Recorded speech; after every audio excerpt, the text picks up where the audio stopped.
The Galactic Council Chamber was enormous. It was built in the shape of a great circle, with rows of seats rising up like steps in every direction. At the center sat the oldest and most powerful species, the Drayli Dominion, the Torhan Empire, the Pelori Collective. Their seats were carved from rare stone, polished and glowing under soft golden light. And then, at the very edge of the chamber, almost against the back wall where the light barely reached, there was a single row of plain metal chairs. That was where the humans sat. It had been that way for 94 years. Yuna stood from her metal chair and walked to the speaking platform at the center. She moved slowly, not because she was tired, but because she had learned a long time ago that rushing made the council nervous. They did not like it when humans moved too fast. They did not like it when humans spoke too loudly. They did not like humans very much at all. She placed her notes on the platform and looked out at the chamber. 1,000 faces looked back at her, some with curiosity, most with boredom, a few with open disgust. She had seen those looks so many times that they no longer hurt. They just felt like weather. Honored members of the council, Yuna began, her voice calm and steady. I come before you today to present once again the proposal for shared distribution of the Valen plague cure. As you know, the plague has now spread to 3 systems. Over 11 million lives are at risk. Earth's medical teams developed a full cure 2 years ago. It was peer-reviewed. It was approved by your own science board. We are asking only for permission to distribute it freely. She paused. The chamber was quiet. Not the kind of quiet that means people are listening. The kind of quiet that means people are waiting for her to finish so they can move on to something else. Elder Vorath, the head counselor of the Drayli Dominion, leaned forward in his great stone seat. He was old.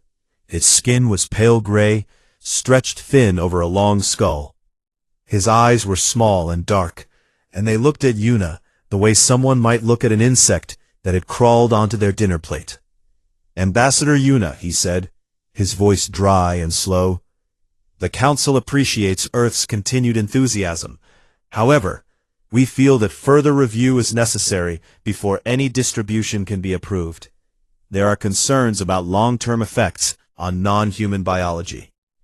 Yuna did not blink. The review was completed 14 months ago, Elder Vorath. Your own science board certified it safe for all known species. Then perhaps a second review, Vorath said, and he smiled. One can never be too careful with the health of the galaxy. A few council members chuckled softly. The vote to delay was passed in under a minute. 11 million lives would continue to wait. Yuna gathered her notes, bowed to the chamber as protocol required, and walked back to her metal chair at the edge. Sunwoo was waiting for her in the hallway outside. He was her second in command, a tall man with broad shoulders and a jaw that was almost always tight with anger. Today was no different.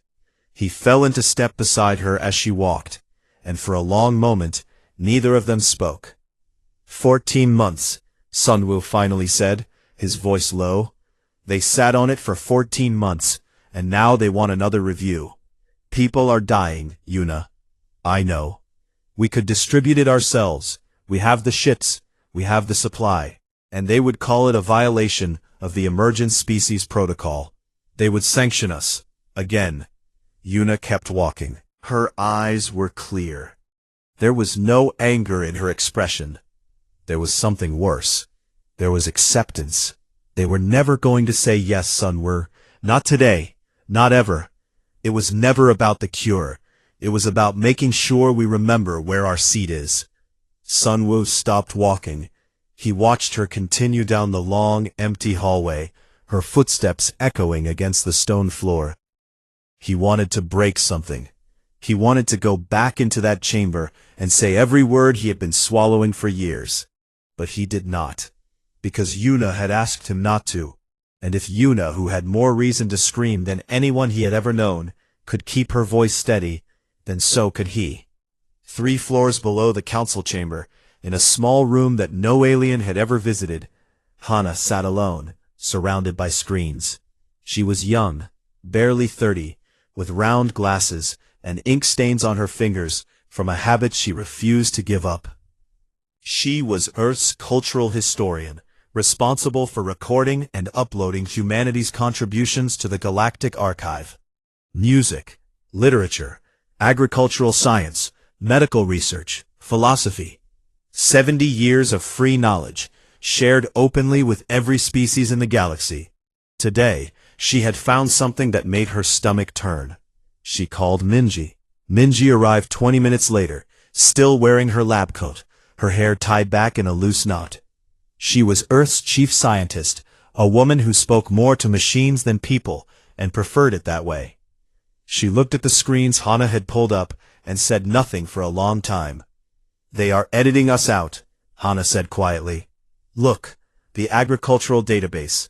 Humans developed the Tori grain modification that feeds 60% of the outer colonies. The credit now lists the Draley Science Institute, the plague research, the early vaccine work, all reassigned. Our music archives have been moved to a restricted section. Restricted. Our music." Minji stared at the screens. Her expression did not change, but her hand found the edge of the desk and gripped it.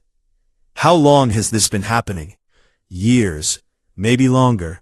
I only noticed because I was cross-referencing our original uploads." Hana pulled off her glasses and rubbed her eyes. "They are not just ignoring us, Minji. They are erasing us." Minji was quiet for a long time. Then she said something that Hana did not expect. "Come with me. I want to show you something." She led Hana deep into the basement of the human embassy, past locked doors and security checkpoints, into a room that hummed with a low, steady vibration. At the center of the room stood a machine unlike anything Hana had ever seen. It was beautiful and terrifying, a twisting column of light and metal that seemed to breathe. "What is this?" Hana whispered. "I call it the Exodus engine," Minji said. "I have been building it for 11 years. It does not just move ships. It folds space, entire star systems. It makes them invisible, undetectable, gone." She turned to Hana, and for the first time, Hana saw something in Minji's eyes that she had never seen before. Not anger, not sadness, relief. "They do not want us here, Hana. So I built the door we will leave through." That same night, 12,000 light-years away, Admiral Tejo sat alone in his quarters aboard the flagship Goryo. The ship was silent around him. He held a sealed envelope from Earth's United Parliament. He already knew what it said. He had known for months. He opened it anyway, read it once, and set it down. He did not cry, he did not smile. He simply looked out the window at the stars he had spent his whole life protecting, and whispered a single word. Finally, the morning of the vote, the council chamber was fuller than it had been in years. Every seat was occupied. Every balcony was packed. Word had spread that the Regulation of Emergent Species Act would be put to a final vote today, and the whole galaxy wanted to watch. Everyone knew what the act really was. It was not written for all emergent species. It was written for one: humanity. The act was simple in its cruelty. It would limit human expansion to 3 systems. It would cap their research funding. It would place their military under council oversight, meaning they could not move a single warship without permission from species who openly despised them. It would, in every way that mattered, put humanity in a cage and call it regulation. Elder Vorath stood at the speaking platform, his thin hands folded behind his back. He read the terms of the act in his dry, careful voice, and when he finished, he asked for a second. Warden Grell, the military commander of the Torhan Empire, raised his hand immediately. His face was hard and satisfied. He had pushed for this act more than anyone. He feared humanity, Not because they had ever attacked anyone, but because they could. Because their ships were fast, and their soldiers were brave, and their scientists kept solving problems that older species had given up on centuries ago. That kind of potential, Grell believed, needed to be controlled before it became a threat. "The vote will now proceed," Vorath announced. "All in favor." Hands rose across the chamber. One by one, the great species of the galaxy voted to chain the youngest among them. The count was quick. 11 in favor. Vorath did not even try to hide his satisfaction. All opposed. A single hand rose. Speaker Luneth of the Pelori Collective. He was a gentle being, tall and thin, with large soft eyes that always seemed to carry more sadness than his words expressed. He had spoken against the act in private sessions. He had written formal objections. He had begged Vorath to reconsider. None of it had mattered. "The motion passes, 11-1, Vorath said. "The Regulation of Emergent Species Act is now galactic law." He turned his small dark eyes toward the back of the chamber, toward the metal chairs at the edge. "Ambassador Yuna, the floor is yours for a response, if you wish." The chamber shifted. 1,000 eyes turned to the outermost ring. This was the part they had come to see. The human reaction. Some expected anger. Some expected tears. Some expected threats. A few, the crueler ones, expected begging. Yuna stood. She smoothed the front of her jacket, a simple dark blue suit with no medals, no decorations, nothing but the small earth pin on her collar. She walked to the speaking platform the same way she always did, slowly, steadily, her back straight and her hands still. She took a breath, and then she smiled. Not a bitter smile, not a broken one, a real, warm, gentle smile. It confused them. Every single one of them. "Thank you," she said. The chamber went very quiet. "Thank you, truly, for 94 years. Yuna's voice was soft, but it carried to every corner of that enormous room. "When we first came to this council, we were young. We knew nothing about the galaxy. You taught us everything. You taught us how to navigate the trade routes. You taught us how to communicate across species. You taught us how to sit quietly while our proposals were denied. You taught us patience." She paused. No one moved. "In return, we tried to give what we could. Our medical teams cured the Velen plague.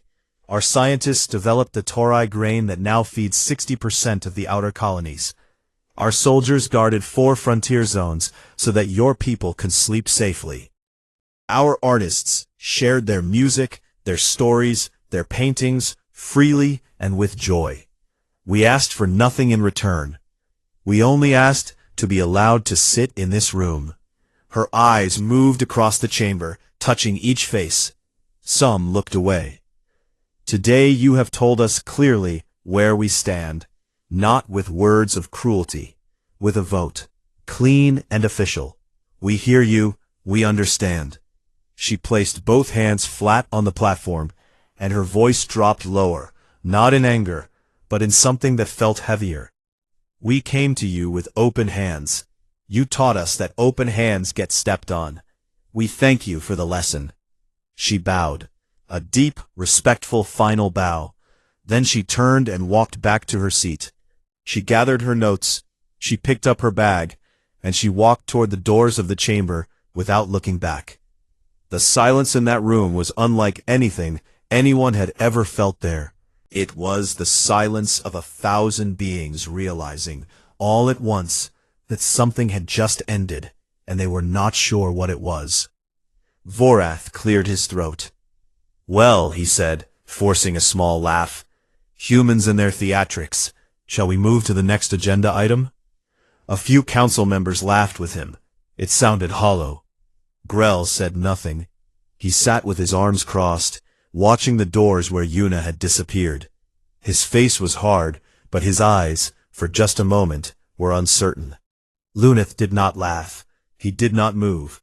He sat perfectly still, staring at the empty metal chair at the edge of the chamber, and he felt something cold growing in his chest.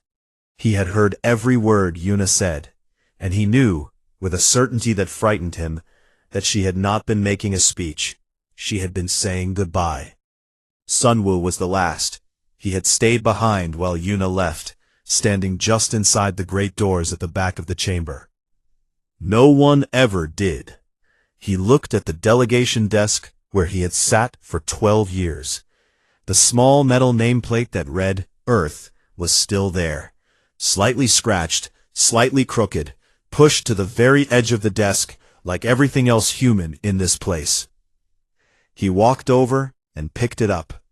It was light. He turned it over in his hands, ran his thumb across the engraved letters, and then slipped it into the inside pocket of his coat. He stood there for one more moment, looking at the vast chamber with its golden light and its ancient stone and its rows of powerful beings who had never once looked at him and seen an equal. Then he turned and walked out. No one stopped him. No one even noticed. 8 hours later, aboard the flagship Goryo, Admiral Tejo sat in the command chair of the bridge. The ship was quiet. His crew moved around him with calm, practiced efficiency. There was no panic. There was no rush. Everything had been planned for years. Tejo opened a galaxy-wide communication channel. Every human frequency, every embassy, every research station, every hospital, every colony, every ship. He spoke 2 words: come home. The message traveled at the speed of light across the galaxy. And wherever it landed, the response was the same. Quiet understanding. No questions, no arguments. On a medical station orbiting a dying star, human doctors finished their last shift, handed their notes to confused alien colleagues, and walked to their ships.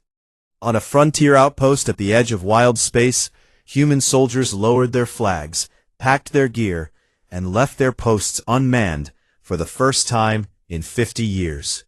On a farming colony in the Drayli Outer Territories, human agricultural workers harvested one last crop, left detailed instructions pinned to the barn doors, and drove to the landing pads without saying goodbye.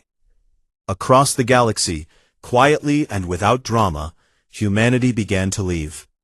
Not in anger, not in war, not with fire. They packed their things, they closed their doors, they turned off their lights, and they went home. Nobody in the council noticed. Not yet. But Luneth sat alone in his quarters that night, staring at the ceiling, and he could not shake the feeling that the galaxy had just made the worst mistake in its history. The first month was easy. The council barely noticed. A few reports came in about human embassies shutting down, but Vorath waved them away with a flick of his thin hand. Let them sulk, he told the council. They will be back in a season. Where else would they go? The chamber laughed. It was the last time they would laugh about anything for a very long time. By the second month, the Velen plague began to spread again. It started slowly. A few cases on a Pelori border world, then 100, then 1,000. The cure that humanity had developed, the one the council had refused to let them distribute, had been administered by human medical teams in dozens of stations across 3 systems. Those teams were gone now. The stations were dark. The medicine was still there, stored in sealed containers with clear labels and detailed instructions, but no one had ever learned how to make more. The humans had always just handled it. Vorath ordered the Council's science divisions to replicate the cure. The best Drayli scientists studied the formula. Minji had published it openly years ago, free for anyone to use. The chemistry was not even complicated by galactic standards, but the manufacturing process required a specific technique, a way of stabilizing the molecules that human biochemists had perfected through years of trial and error. The Drayli scientists could not replicate it. The Tauron scientists could not replicate it. No one could, because no one had ever bothered to learn. 11 million lives had been at risk when Yuna asked for permission to distribute the cure. By the end of the third month, the number was 40 million. The frontier was next. Humanity's patrol fleets had been guarding 4 of the galaxy's most dangerous border zones for over 60 years. They had done it for free. No payment, no recognition, just quiet, steady protection of trade routes and colony worlds that belonged to species who had never once said thank you. When the human ships left, those borders went dark overnight. Warden Grell was the first to feel it. Pirate warbands, held at bay for decades by human patrols, poured into Council space within weeks. They hit trade convoys. They raided outer colonies. They burned a Tauron fuel depot that supplied half of Grell's eastern fleet. Grell scrambled his warships to fill the gaps, but his forces had never been designed to cover that much space. The humans had made it look easy. It was not easy. It had never been easy. They had just never complained. Grell went to the Council and requested an emergency increase in military funding. Vorath listened, nodded, and then denied the request, citing budget regulations. The same regulations that had been written to contain humanity. Grell sat in his chair and said nothing. The irony was not lost on him, but he would die before admitting it. The cultural collapse came slower, but it cut deeper. For 70 years, humanity had been the galaxy's most prolific creators of art, music, literature, and entertainment. Alien species consumed human content at staggering rates. Human songs played in restaurants and markets on 100 worlds. Human films were the most watched media on the Galactic Network. Human books were translated into every known language. None of this had been forced. None of it had been marketed. Humans just made things, beautiful things, strange things, things that made other species feel something they could not name, and they shared them freely.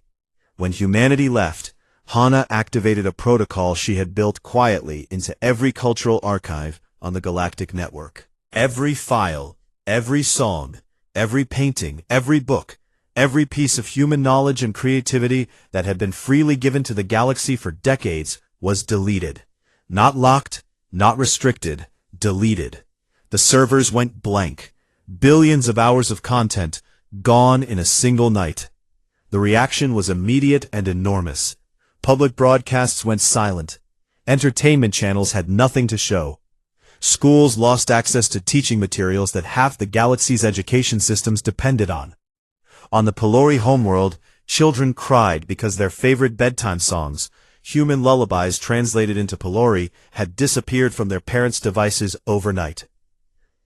Luneth heard about it and locked himself in his office for 2 days.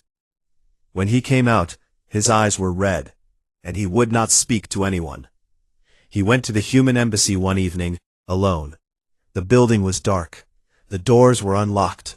The halls were empty and clean, stripped of everything personal. No pictures on the walls. No coats on the hooks, no coffee rings on the desks. It smelled like nothing. It felt like nothing. It was as if no one had ever been there at all.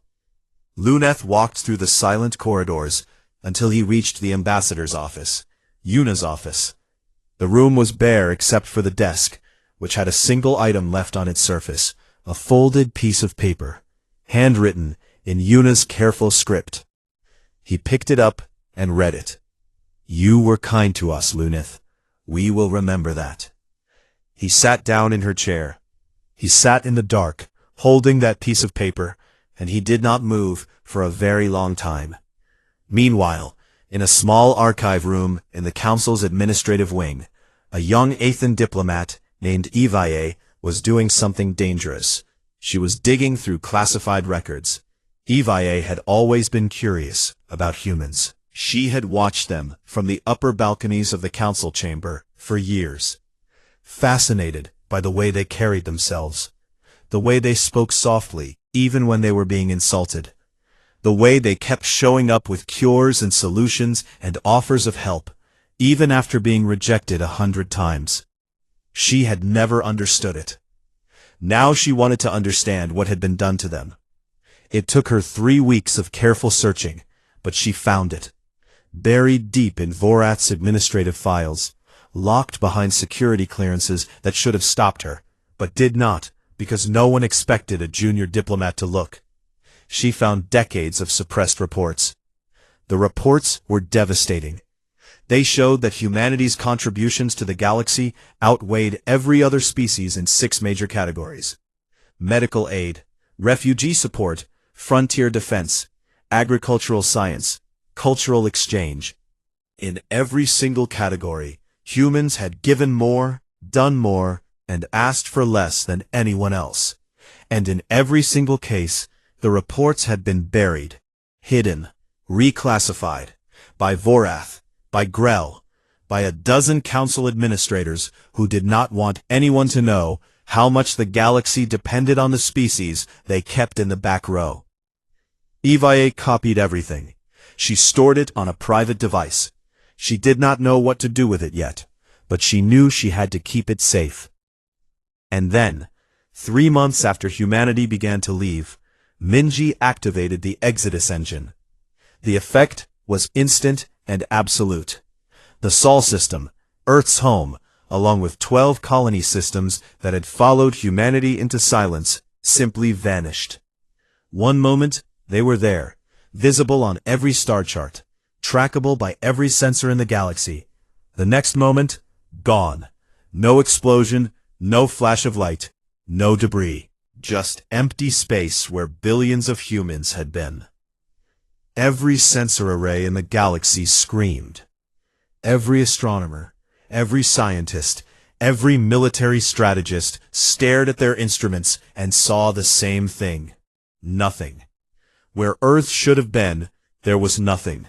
Not hidden, not cloaked, truly, completely, impossibly gone. As if they had never existed at all. Vorath received the report in the middle of the night. He read it 3 times.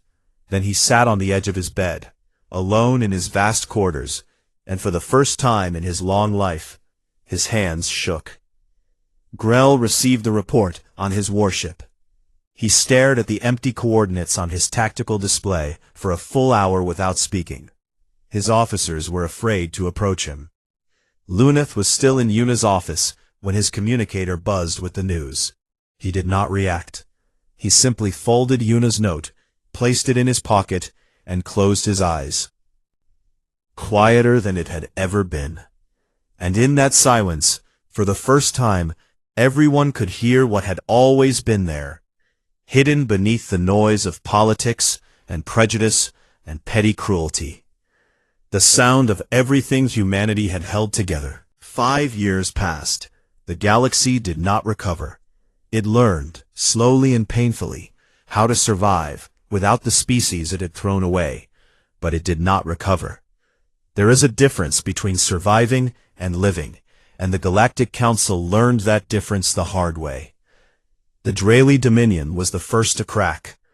3 of Vorath's outer colonies depended entirely on agricultural techniques that human scientists had developed and taught to Drayli farmers decades ago.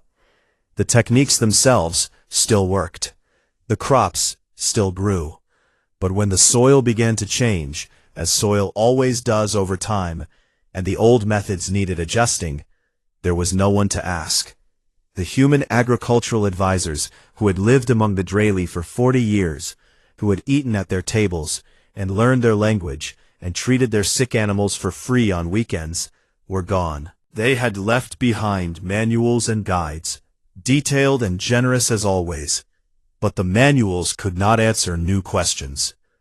The manuals could not walk through a dying field and say, "Ah, I see the problem. The nitrogen balance has shifted. Let me show you what to do." The crops failed on 2 colonies in the same season. Famine followed. Millions of Drayli citizens went hungry for the first time in living memory. Protests erupted. The outer colonies sent desperate messages to the capital. And for the first time in his career, Elder Vorath faced something he had never faced before. His own people, looking at him not with respect, but with blame. The challenge came during a full session of the council. A young Drayli governor from one of the starving colonies stood at the speaking platform, the same platform where Yuna had said goodbye, and pointed directly at Vorath. "You drove them away," the governor said. Her voice shook with anger. "You drove away the only people who kept our fields alive, and you did it with a smile. My people are starving because of your pride." Vorath tried to respond. He opened his mouth, and for the first time in 90 years of politics, no words came out. He looked around the chamber for support. He found none. The vote to remove him from his seat was swift and overwhelming. He left the chamber the same way Yuna had, through the great doors at the back, except no one bowed, no one thanked him, and unlike Yuna, he had nothing graceful to say.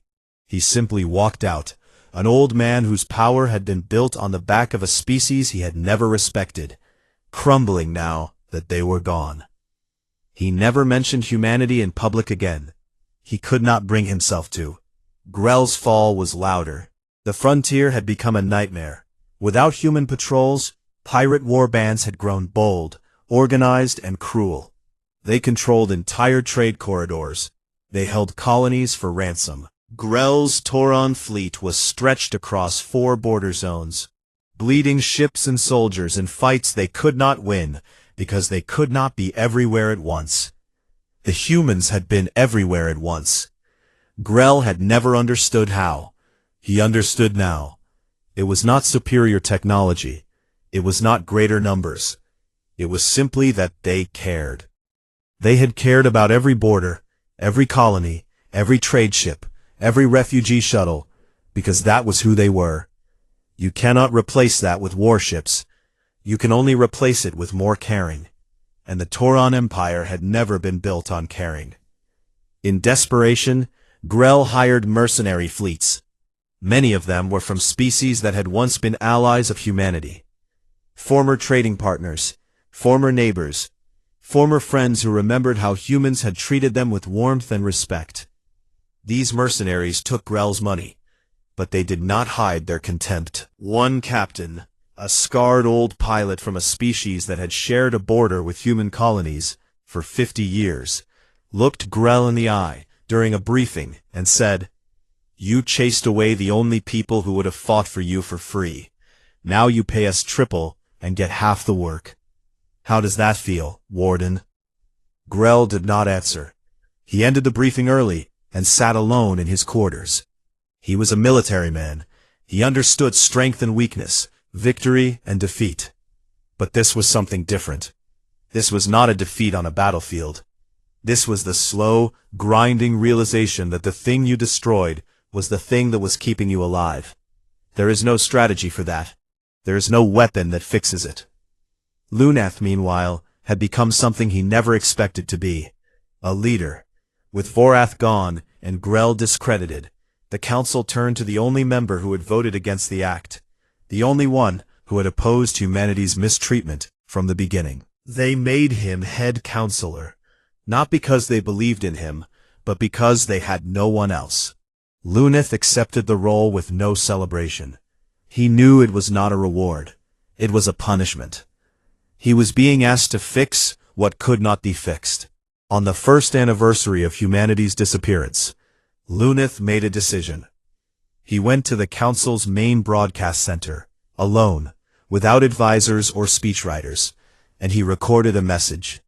He sent it on every frequency, every channel, every wavelength that had ever carried a human signal. He spoke for 40 minutes. He did not read from notes. He did not use careful political language. He simply talked, like a man who had been carrying something too heavy for too long and could not hold it anymore. He named every wrong, the delayed votes, the triple taxes on human aid ships, the stolen credit for human inventions, the edited archives, the buried reports, the act. He named Vorath. He named Grell. He named himself. "I voted against the act," Luneth said, his voice cracking. "I tell myself that every night. I voted against it, but I did not fight. I raised my hand and I said no, and then I sat down and I let it happen." A single vote against cruelty is not courage if you sit quietly afterward. It is just a way of telling yourself you tried. He paused. He wiped his eyes. He continued. If you can hear this, wherever you are, whatever place you have found beyond our reach, I want you to know something. We are sorry. Not because we need you, although we do. We need you desperately, and we know it, and we are ashamed of how long it took us to see it. But that is not why I am speaking tonight. His voice dropped to almost a whisper. We are sorry because you deserved better. You came to us with open hands, just as your ambassador said, and we stepped on them. You gave us your medicine, your food, your art, your protection, your kindness, and we treated you like you were nothing. You were not nothing. You were the best of us, and we knew it. And we did nothing. The broadcast ended. The frequency stayed open, waiting for a response. There was no response. There would never be a response. On a small Athen research vessel, Evie watched the broadcast, with tears running down her face. She had spent 5 years building her case, compiling the suppressed reports, recovering fragments of Hana's cultural archives that she had secretly copied before the deletion. She had everything. The proof of what humanity gave, the proof of what the Council hid. She published it all the next day. The effect was immediate. Billions of beings across the galaxy saw, for the first time, the full truth. Charts and data showing that humanity had given more than any other species. Records showing that their contributions had been deliberately erased and reassigned. Audio files of council meetings where Vorath and Grell openly joked about keeping humans in their place. The evidence was overwhelming and undeniable. Grief spread across the galaxy like a wave. On world after world, ordinary citizens who had enjoyed human music and eaten food grown from human techniques and been treated in hospitals built by human hands held vigils. They lit candles. They played human songs from memory, imperfect and off-key and beautiful in their sadness. On the Pelori homeworld, a young communications officer named Dale was running a routine scan of deep space frequencies when her instruments picked up something. A ghost signal, faint, almost invisible, buried in the background noise of the universe. It came from the exact coordinates where Earth had been. She adjusted her sensors, held her breath, and listened. For 6 seconds, she heard music, a simple melody, played on an instrument she did not recognize, carrying across the void like a whisper. It was the most beautiful thing she had ever heard. Then it was gone. The frequency went dead. Dale checked her instruments. She ran the scan again. Nothing. She sat at her station for hours, waiting. The music did not return. She filed a report. She told no one else. Some things are too fragile to share. Some goodbyes are too final to explain. The galaxy grieved that night, not for what it had lost, but for what it had chosen to throw away. And the worst part, the part that kept Luneth awake and Grell silent and Eve staring at her screens, was that the grief had no audience. The people they were sorry for were gone. The apology would never be heard. The regret would never be answered. That is the cruelest kind of regret, the kind that has no one left to forgive you. 30 years had passed since the day humanity folded itself out of the galaxy and disappeared. 30 years. Long enough for children to be born who had never seen a human face. Long enough for the scars to settle into something permanent. Long enough for the galaxy to stop pretending it was fine and admit, quietly and with great shame, that it would never be the same. The Council still existed, but it was smaller now. Weaker. 3 species had left in the decade after humanity's departure, unwilling to remain in an institution that had driven away its most generous member. The Great Chamber, once full to the walls with delegates and observers, now had entire sections sitting empty. The golden lights still glowed, but they lit a room that felt hollow, like a beautiful house where no one lives anymore. Luneth was still head counselor. He was old now, his tall frame bent, his soft eyes dimmer than they had once been. He had spent 30 years trying to repair what Vorath and Grell had broken. He had reformed the Council's voting system. He had abolished the Emergent Species Act. He had created new laws protecting younger species from the kind of treatment humanity had endured. These were good things, important things, but they all felt like locking a door after the house had already burned down. His greatest project took 10 years to build, the monument. It stood at the exact coordinates where Earth had once orbited its sun, a vast ring of light, hundreds of kilometers across, floating in the emptiness where a blue-green planet used to spin. The ring glowed softly, a warm golden color that Luneth had chosen because it reminded him of the way sunlight looked in the photographs humans used to share. Photographs of fields and oceans and sunsets on a world that no longer existed in any place the galaxy could reach. At the center of the ring, suspended in the void, a single plaque made of an alloy that would last 10,000 years carried words that Luneth had written himself, rewriting them dozens of times over months until they were as close to right as he could make them. They came with kindness. We answered with silence. Now silence is all that remains. The monument became the most visited site in the galaxy. Ships came from every system, every species, every corner of known space to drift beside that ring of light and read those words and sit with what they meant. Some visitors left flowers, though there was no one to receive them. Some played human music through their ship speakers, old recordings recovered from personal devices, imperfect copies of copies, growing fainter with each generation, but never quite disappearing. Some simply sat in silence and stared at the empty space and tried to imagine what had been there. Eve visited every year on the anniversary of the departure. She was no longer a young diplomat. She was one of the Council's most respected historians, known across the galaxy as the person who had exposed the truth about humanity's treatment.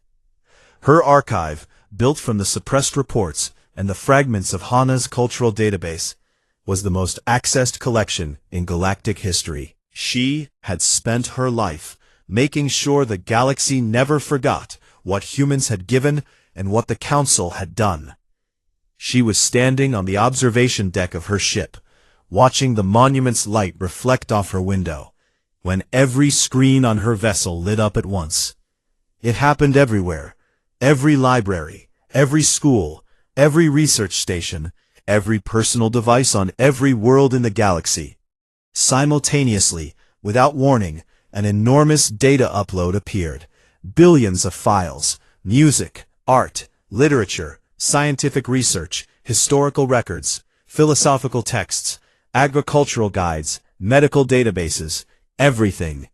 Every piece of human knowledge and creativity that Hana had deleted 30 years ago, restored in full, complete and unaltered. The galaxy held its breath. Attached to the upload was a single message. No sender identification, no return coordinates, no demands, no conditions. Just one line, written in the same careful handwriting that Luneth recognized from a folded note he still carried in his pocket. This was always yours too.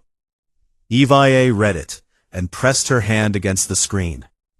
Around the galaxy, billions of beings opened the files and found the music they had lost. Parents played lullabies for children who had never heard them. Scientists accessed research that had been missing for 3 decades. Artists discovered paintings and stories and films that no living alien had seen before, created by humans in the years after their departure, new and beautiful and given freely to a galaxy that had done nothing to deserve them. The gift was not a return. It was not an opening. It was simply what it had always been. Humanity sharing what it had, because that was who they were. Even after everything, even now. 3 months later, a Tauron salvage crew found something drifting in deep space near the old frontier border. A human black box, the kind installed in military vessels to preserve the captain's final recordings. It was old, battered, scarred by decades of radiation and cold. They brought it back to the council, and Luneth personally oversaw its opening. Inside was a single audio file. The voice belonged to Admiral Tejo. The recording was not a military report. It was not a strategic document. It was a personal log, made in the quiet hours of the night aboard the Goryeo, long after the departure. Tejo's voice was tired but steady, the voice of a man who had carried something heavy for a long time and had finally set it down. "I keep thinking they will ask me if I am angry," Tejo said. "My crew, my officers, they look at me like they expect me to say something about the council. Something bitter, something hard. I understand why. We gave them everything, and they gave us a chair at the back of the room and told us to be grateful for it." The sound of him breathing. "But I am not angry. I tried to be, for a while. It would have been easier. Anger is simple. It gives you something to do, someone to blame. But the truth is, we did not leave because we hated them. We left because we loved them enough to stop letting them hurt us.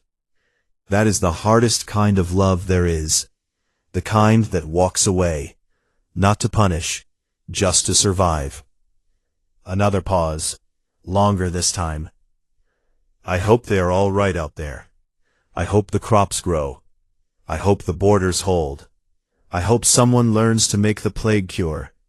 I hope the children still hear music." His voice softened. "I hope they know we did not leave in anger. We left in sorrow. There is a difference. Anger wants to destroy. Sorrow just wants to stop hurting." The recording ended. The room was silent.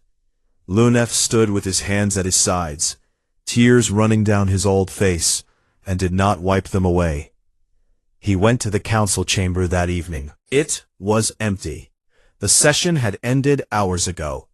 The lights were dimmed, the seats stretched out in their great circle, and at the very edge, in the outermost ring, where the light barely reached, the row of plain metal chairs still stood. No one had removed them.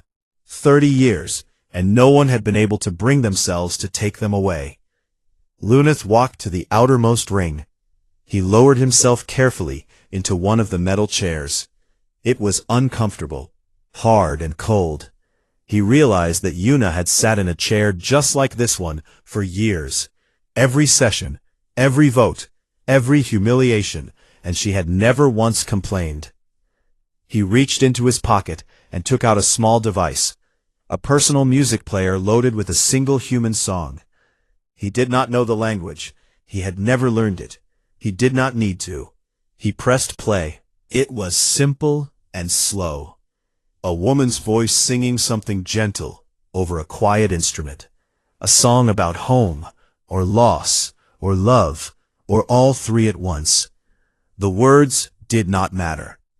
What mattered was the feeling, the warmth of it, the kindness of it, the unbearable generosity of a species that would create something this beautiful and share it with strangers who did not deserve it. Luneth sat in Yuna's chair and listened to the song and wept, not for what the galaxy had lost, but for what it had chosen to throw away. Far away, in a place that no sensor could find and no star chart could reach, a blue-green planet orbited a warm yellow star. The sky was wide and clear. Fields of tall grass stretched to the horizon, moving in slow waves under a gentle wind. Ships sat quietly in harbors. Children played in open meadows, their laughter carrying across the hills. On a quiet hill overlooking the valley, two women sat together in the late afternoon light. Minji was old now, her hair white, her hands still stained with the grease of machines she could never stop tinkering with.